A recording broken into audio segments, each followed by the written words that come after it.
ઘેરેથી તો નીકળી ગયા પછી એનો વિડીયો ઉતારવો મને જ ખબર નહીં. વાહ ક્યા સીન હે. સરદાર દાદાની રજા લઈને અમે બે આગળ વધતા ગયા. ગામની છોકરીઓ અમે બે ત્રણ જોયું પણ મારા હું જોયું જ નહીં. ખતમ. ગરમી એટલી બધી હતી કે અમે બે કાળા પડી ગયા. માતાજીના દર્શન બર્શન કરી પાણી બાણી પીને અમે પાછા જંગલ બાજુ હાલતા થઈ ગયા. કરમદા તો મીઠા હતા પણ એના જે કાંટા હતા એ બહુ તીખા હતા. મારો ભાઈ બન કે ફટાફટેલ મને બીક લાગે છે. ફાઇનલ અમે ધાર ઉપર તો ચડી ગયા, બહુ થાકી ગયા, પણ આઈનો નજારો એટલો બધો અદ્ભુત હતો કે અમે બે આયા ને એ કરમદા ખાઈ લીધા.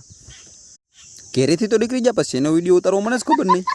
વાહ ક્યા સીન હે. સરદાર દાદાની રજા લઈને અમે બે આગળ વધતા ગયા. ગામની છોકરીઓ અમે બે ત્રણ જોયું પણ મારા હું જોયું જ નહીં. ખતમ. ગરમી એટલી બધી હતી કે અમે બે કાળા પડી ગયા.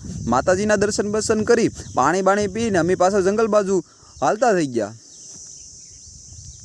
કરમદા તો મીઠા હતા પણ એના જે કાંટા હતા એ બહુ તીખા હતા. મારો ભાઈ બન કે